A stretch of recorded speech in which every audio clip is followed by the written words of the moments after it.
여러 가지 피부 질환이 복합적으로 나타난 환자분들은 이처럼 면역글로불린 E가 상승되어 있을 확률이 높다라고 생각하시면 됩니다.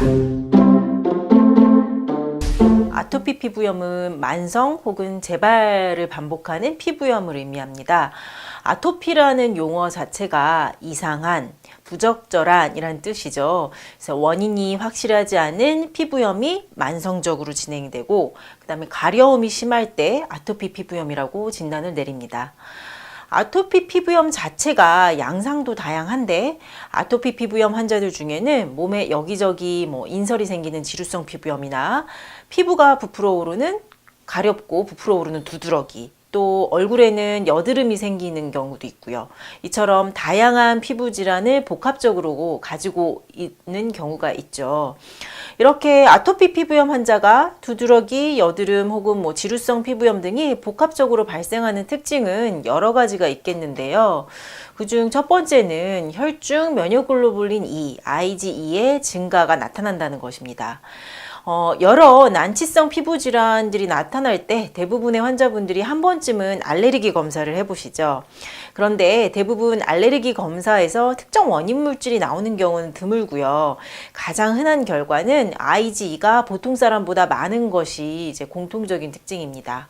흔히들 알레르기 체질이에요 라고 말하는 경우에 해당하는 거죠.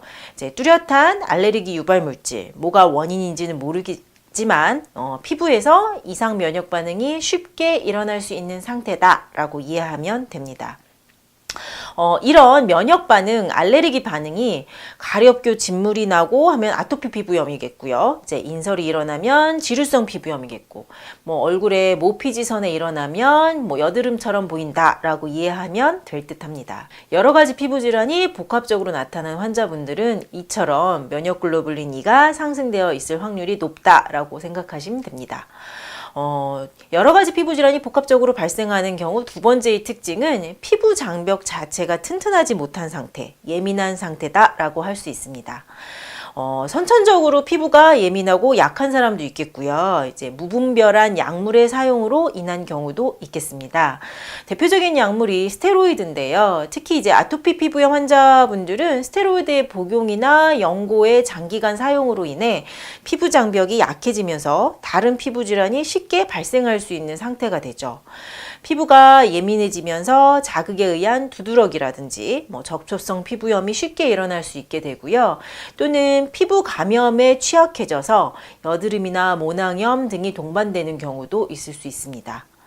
아토피 피부염 환자가 여러 가지 다른 피부 질환이 동반되는 또 다른 이유는 생활에 이상을 이야기할 수 있습니다. 생활 습관의 이상은 불규칙한 식사 습관, 인스턴트 등의 과도한 섭취, 스트레스 등과 같은 누구에게나 좋지 않은 습관도 있고요. 조금 더 구체적으로는 체질에 맞지 않는 식생활이나 본인 체질에 좋지 않은 화장품의 접촉 등이 있을 수 있습니다. 이런 경우 여러 가지 피부 질환이 복합적으로 유발될 수 있겠죠.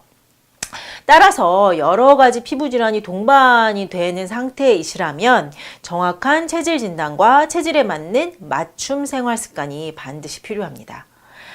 아토피 피부염을 앓고 있는데 두드러기나 여드름, 접촉성 피부염 혹은 지루성 피부염이 동반되는 것은 알레르기 반응이 쉽게 일어나는 소인을 가졌고 그다음 피부 장벽이 튼튼하지 못한 아토피 피부염 환자가 무분별한 생활을 할 때 당연하게 초래되는 결과입니다.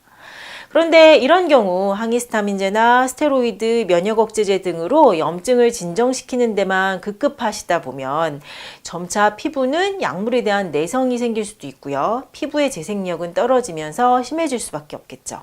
아토피 피부염, 여드름, 두드러기, 기타 여러 가지 피부염 등이 동반된다면 체질을 정확하게 진단을 받으시고 생활을 교정하고 그다음 피부의 재생력과 면역력이 튼튼해질 수 있도록 치료하는 것이 필요합니다.